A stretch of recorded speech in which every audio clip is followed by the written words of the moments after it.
Hello, Greyhound Nation. My name is Tanya Strobridge, and I am the Technology Integration Specialist for our district. During the summer of 2020, we've been offering parent trainings on some of the applications and software we use in our district. Today's topic is Google Apps for Education. We're going to look at a few of our applications that are used frequently in our district. We're going to look at Google Drive, Docs, Slides, Sheets, Forms, Gmail, and Calendar. So what are Google Apps for Education? Basically, it's a suite of tools that allows your student or your child and teachers to collaborate in real time, and they can create documents, presentations, surveys, spreadsheets, you name it. And the possibilities are unlimited.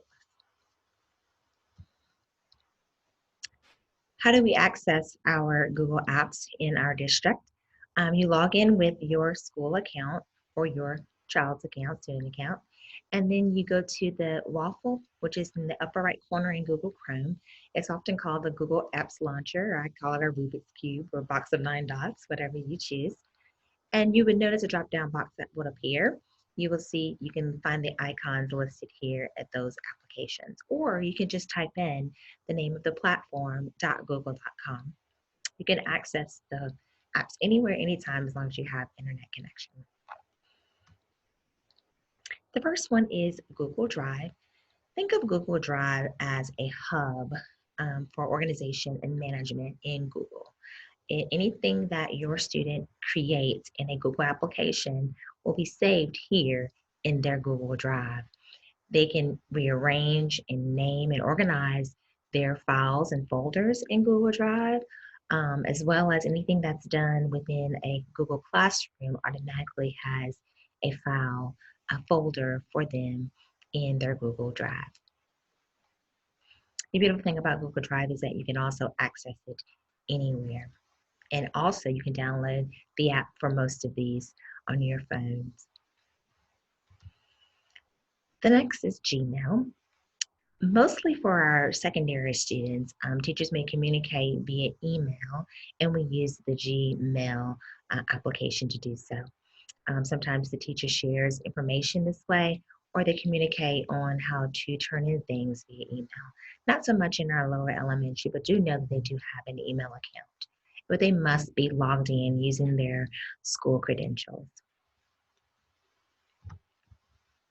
Next is Google Docs. Google Docs, and you hear me refer to the mirror image of what a Microsoft product may look like. So Google Docs is the mirror image of what we may know as Microsoft Word. It is a word processor. It does exactly that. You can create, edit, share, and collaborate all on this document, text, images. This is what a lot of the teachers in our district will use for maybe writing samples. Students are able to write on this document and submit. Teachers are able to also, in turn, give feedback on that writing or anything that's inputted into this Google Doc. And the beautiful thing across most of your Google applications that we use in our district is that it auto saves any keystroke that you do within that particular application. It saves it as it goes along. So long goes the way of stopping to save every time we do something. With Google, it's already saved for you. And this is an example of what it looks like when you create a blank document. As you notice here, you have just your blank sheet here, and then of course your tools across the top that allows you to manipulate that data. And then of course your menu bar that you're allowed to do further things with that document. The next is Google Slides. Google Slides is the mirror image of what we would say Microsoft PowerPoint. It does just what it says. It gives the opportunity for students and teachers to create presentations, embedding all kinds of images, videos, graphics, allows teachers to assign these Google Slides as a collaborative work or individual work, where students can work on something and turn it in individually or collaborate with their classmates. Once again, it auto saves within your Google Drive that we talked about before. This is an example of a blank interface for Google Slides. As you notice, it has over here what it's called the slide deck. This is where all the slides would appear for your student if they're working on it. And this is the main slide that they're working on. It is highlighted here. And then, of course, across the top of most of your applications for Google are some tools that are used to manipulate whatever you're doing in that particular application. And then, of course, your menu options as well. Next is Google Sheets. Google Sheets is a mirror image of Microsoft Excel, which is a spreadsheet tool that allows teachers and students to analyze and visualize data. It also gives us an opportunity to turn in numerical data into charts. So it's very user-friendly. Most of your teachers may use it for the admin side of it. Some students may use it to create special assignments within special courses. And once again, it auto saves. Here's an interface of what the Google Sheets looks like when you open up a blank sheet. That's what it's called. So you have your cells down here, right? And then, of course, there's your basic toolbars and menu bars across the top.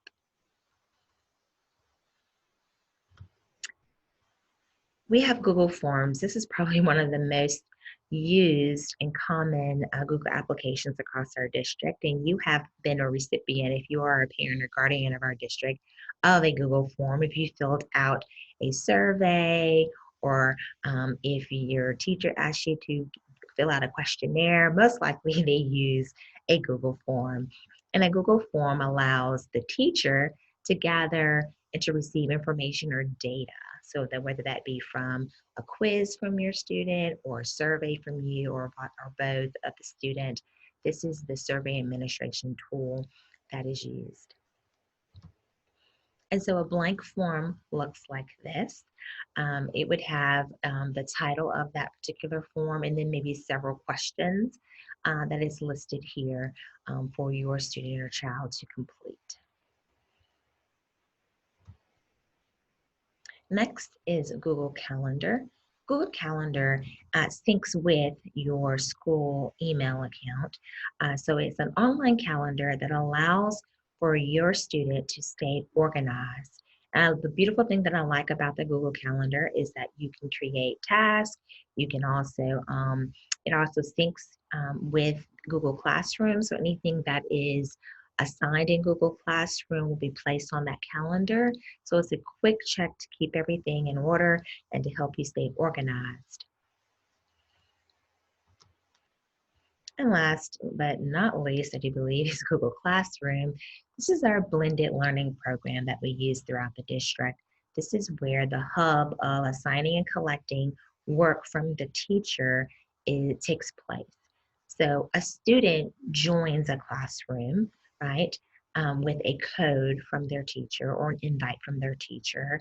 However, parents subscribe to email updates and notifications. If you want more information about how that is done, please check out our Parents Guide to Google Classroom video, also located in our Parent Technology Academy page. You may often hear your student talk about Google add-ons and extensions. I kind of want to explain a little bit of what those two things do and maybe give you some examples of what some of them are. So an add-on is basically a tool that's added on to an application to increase its efficiency, right? So for example, your student may add on something in Google Forms that allows them to perform an additional task within the form, okay? An extension extends the efficiency of the web browser, so Google Chrome. So an example of an extension that your student may be familiar with is Grammarly. Grammarly is a grammar checker that can be added to Google Chrome as an extension that will check your grammar in anything that you type, right? So whether across any application, as long as you're within the Chrome web browser, it may check your grammar. So that's an example of an extension that you may hear. So an add-on increases the efficiency within the application a form, a Google Doc, or a Google Sheet.